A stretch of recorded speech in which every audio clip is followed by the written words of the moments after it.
രാഗിൻ.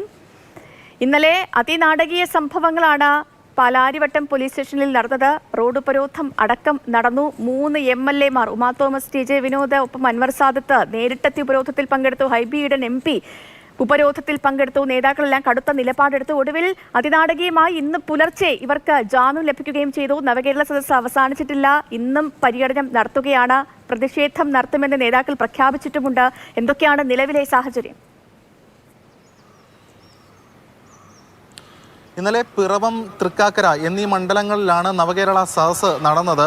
ഇതിൽ ഈ മുഖ്യമന്ത്രിയുടെ വാഹനവ്യൂഹം പോകുന്ന ഘട്ടത്തിൽ പലയിടങ്ങളിലും കരിങ്കൊടി പ്രതിഷേധം ഉണ്ടായിരുന്നു. പാലാരിവട്ടം, മുളന്തുരുത്തി ഉൾപ്പെടെയുള്ള സ്ഥലങ്ങളിലാണ് കരിങ്കൊടി പ്രതിഷേധം ഉണ്ടായത്. തുടർന്ന് ഈ കോൺഗ്രസ് പ്രവർത്തകരെ കസ്റ്റഡിയിലെടുക്കുകയാണ് ഉണ്ടായത്. അതിനുശേഷം വിട്ടുകിട്ടണം, കോൺഗ്രസ് പ്രവർത്തകർക്ക് ജാമ്യം നൽകണമെന്നാവശ്യപ്പെട്ടുകൊണ്ട് ജനപ്രതിനിധികൾ ഉൾപ്പെടെ ഹൈബീഡൻ MP ഉൾപ്പെടെയുള്ളവർ പാലാരിവട്ടം പോലീസ് സ്റ്റേഷന് മുന്നിൽ എത്തിയിരുന്നു. അതോടൊപ്പം തന്നെ വലിയ പ്രതിഷേധവും അതുമായി ബന്ധപ്പെട്ടൊക്കെ ഉണ്ടായിരുന്നു.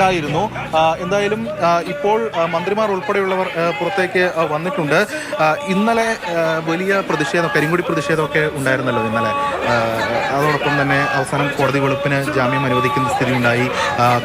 ഇത്തരത്തിൽ പ്രതിഷേധം തുടരുമെന്നാണ് ഇപ്പോൾ കോൺഗ്രസ് വ്യക്തമാക്കിയിരിക്കുന്നത്.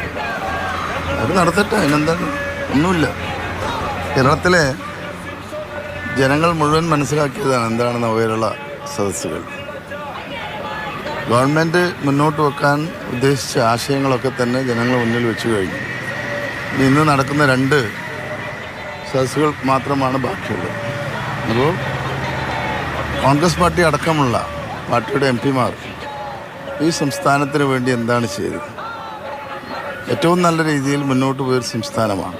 ജനങ്ങളുടെ ക്ഷേമപ്രവർത്തനം അടക്കമുള്ള, വികസന പ്രവർത്തനം അടക്കമുള്ള എല്ലാ കാര്യങ്ങളും ഏറ്റവും നല്ല രീതിയിൽ പെർഫോം ചെയ്തൊരു ഗവൺമെൻറ്.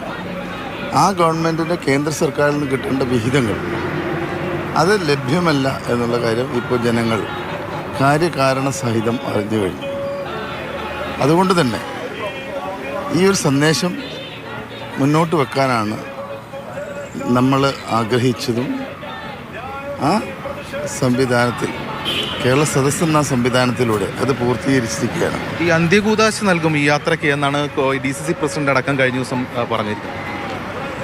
തലക്ക് വെളിവില്ലാത്ത ആളുകൾ ഓരോന്ന് വിളിച്ചു പറയുമ്പോൾ അതിന് മറുപടി പറയുക എന്നുള്ളത് വലിയ ബുദ്ധിമുട്ടുള്ള കാര്യമാണ്. കേരളത്തിൽ നിങ്ങൾ കാണുന്നുണ്ട്, 2016 മുമ്പ് 2016 ഒരു ഭരണ സംവിധാനം ഉണ്ടായി. ഇപ്പോൾ കഴിഞ്ഞ 16 ശേഷം 23 വരെയുള്ള ഇപ്പോൾ 24 കേരളത്തിൽ വന്ന മാറ്റങ്ങൾ നിങ്ങളൊക്കെ കാണുന്നതാണ്. ഒരു സാധാരണ പത്രപ്രവർത്തകൻ മാത്രമല്ല, ഒരു സാധാരണ മനുഷ്യൻ കേരളത്തിൽ കാണുന്നതാണ് എങ്ങനെയാണ് മാറിയത്, ഓരോ മേഖലയും എങ്ങനെയാണ് മാറിയത്. അത്തരത്തിലൊരു മാറ്റം വരുന്നതുകൊണ്ട് തന്നെ അത് ജനങ്ങൾക്ക് ബോധ്യമായിട്ടുണ്ട്. ഇത്തരത്തിലുള്ള ഏറ്റവും മോശപ്പെട്ട വാക്കുകൾ ഉപയോഗിക്കുന്ന കാര്യത്തിൽ കോൺഗ്രസ് DCC പ്രസിഡന്റുമാർ മാത്രമല്ല, കേരളത്തിലെ പ്രതിപക്ഷ നേതാവും ആ കാര്യത്തിലൊന്നും ഒരു കുറവില്ല. ഇത്തരത്തിൽ കാര്യങ്ങൾ ഇങ്ങനെ വിളിച്ചു പറയുന്ന കാര്യം. അപ്പോൾ ഇതൊക്കെ മനസ്സിലാക്കി ജനങ്ങളോട് ചോദിക്കാൻ പറയുന്നത്, ജനങ്ങളോട് ചോദിക്കട്ടെ, ഈ ഭരണം കേരളത്തിന്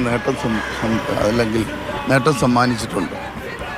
ഈ ഭരണം കൊണ്ട് 7 കൊല്ലം കൊണ്ട് കേരളത്തിൽ എന്തെങ്കിലും മാറ്റം വന്നു, അവരത് അന്വേഷിക്കട്ടെ.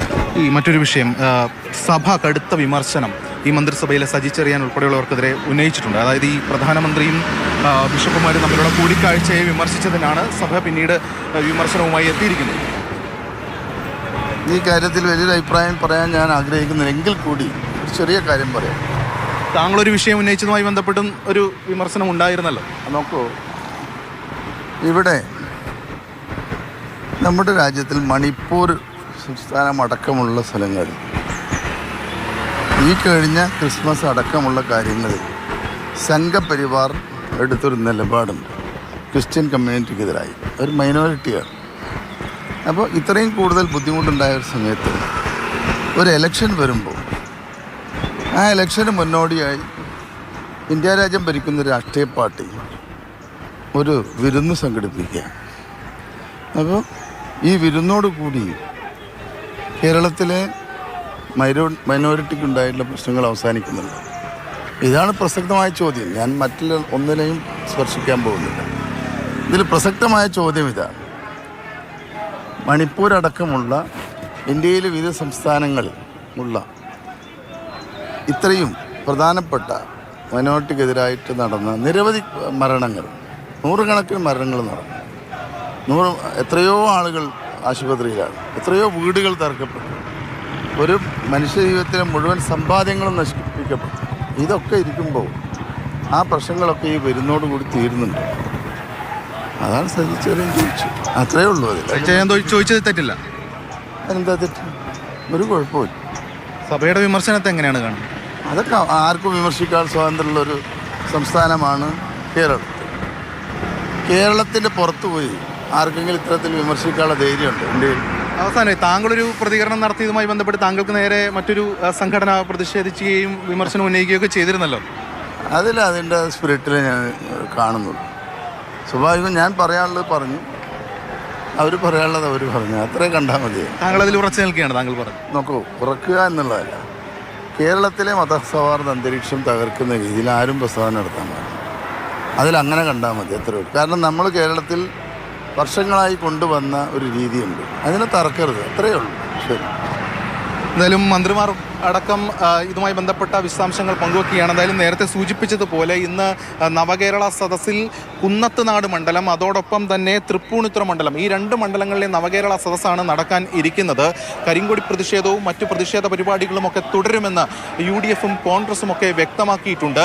ഇതിൻ്റെ അടിസ്ഥാനത്തിൽ മുഖ്യമന്ത്രി താമസിക്കുന്ന സ്ഥലം, അതോടൊപ്പം തന്നെ ഈ നവകേരള സദസ്സുമായി ബന്ധപ്പെട്ട് നവകേരള സദസ്സ് നടക്കുന്ന സ്ഥലം, അതോടൊപ്പം തന്നെ ഈ വാഹന വ്യൂഹം കടന്നു പോകുന്ന സ്ഥലം, ഇവിടെയൊക്കെ തന്നെ പോലീസിൻ്റെ വലിയ സുരക്ഷാ സംവിധാനങ്ങളാണ് ഏർപ്പെടുത്തുക. ഉച്ചയ്ക്ക് ശേഷമാണ് എന്നുള്ളത് കൊണ്ട് കുറെ കൂടി കൂടുതൽ പോലീസിനെ വിന്യസിക്കാൻ തീരുമാനിച്ചിട്ടുണ്ട്. കാരണം വൈകിട്ട് കൂടുതൽ പേരെ, പ്രതിഷേധക്കാരെ മൊബിലൈസ് ചെയ്യാൻ UDFിനും ഒപ്പം തന്നെ കോൺഗ്രസിനുമൊക്കെ സാധിക്കുമെന്ന റിപ്പോർട്ടിൻ്റെ അടിസ്ഥാനത്തിലാണ് ഇത്തരത്തിൽ കൂടുതൽ പേരെ വിന്യസിക്കാൻ തീരുമാനിച്ചിട്ടുള്ളത്.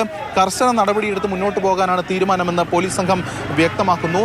എന്തായാലും മന്ത്രിമാർ ഉൾപ്പെടെ, പി. അബ്ദുറഹ്മാൻ ഉൾപ്പെടെ ഇതുമായി ബന്ധപ്പെട്ട കാര്യങ്ങൾ ഇപ്പോൾ പരാമർശിച്ചിരിക്കുകയാണ്.